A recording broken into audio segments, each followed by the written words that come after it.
इन दंगाइयों का उपचार ही डंडा है। बिना डंडे के मानेंगे नहीं। आप देख रहे होंगे बंगाल जल रहा है, वहां की मुख्यमंत्री चुप है, दंगाइयों को शांति दूत कहती है। अरे लातों के भूत बातों से कहां मानने वाले हैं। के पहले के उत्तर प्रदेश को हर दूसरे तीसरे दिन दंगा होता था।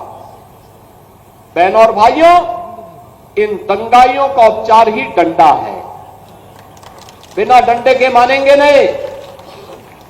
आप देख रहे होंगे बंगाल जल रहा है, वहां की मुख्यमंत्री चुप है, दंगाइयों को शांति दूत कहती है। अरे लातों के भूत बातों से कहां मानने वाले हैं। लेकिन सेकुलरिज्म के नाम पर इन लोगों ने दंगाइयों को दंगा करने की पूरी छूट दे रखी है। पूरा मुर्शिदाबाद पिछले एक सप्ताह से चल रहा है, सरकार मौन है।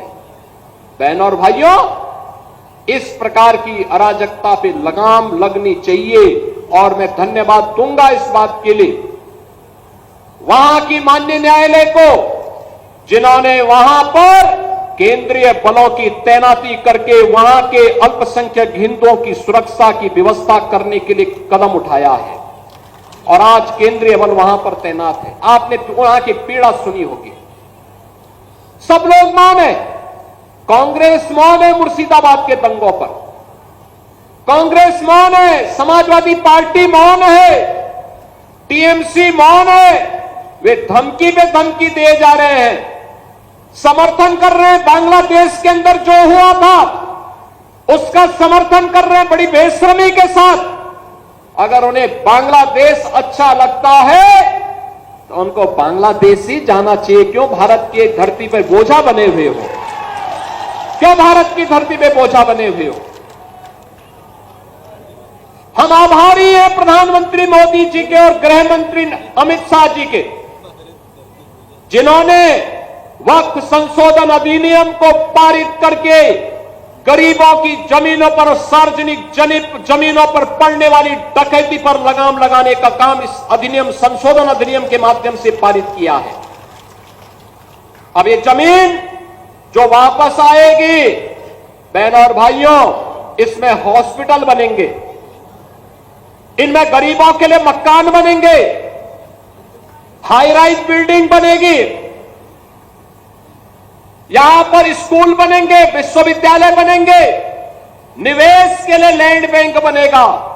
लेकिन किसी को जमीन पर कब्जा करके गुंडागिर्दी करने की छूट अब नहीं मिलेगी।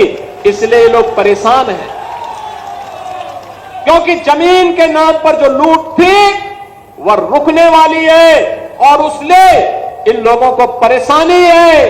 परेशानी इस बात को लेकर के कि अब गुर्गे खाली हो जाएंगे। तो पहले जो जनता को लूटते थे, इनको अब भय है कि इनके द्वारा पाले गए गुर्गे कहीं भस्मासुर हुए तो कहीं अब इन्हीं को न लूटने लग जाएं। इनके द्वारा अकूत संपत्ति जो अर्जित की गई है उसी पर डकैती न डालने लग जाए। इसलिए उस भय के कारण ये वक्फ के नाम पर जनता को बेवकूफ बनाने का काम कर रहे हैं, जनता की आंखों में धूल झोंकने का काम कर रहे हैं, गुमराह करने का काम कर रहे हैं। लेकिन गुमराह होने की आवश्यकता नहीं। हमें देश के संविधान पर, बाबा साहब भीमराव अंबेडकर के द्वारा बनाए गए संविधान पर विश्वास करना है। विकास की प्रक्रिया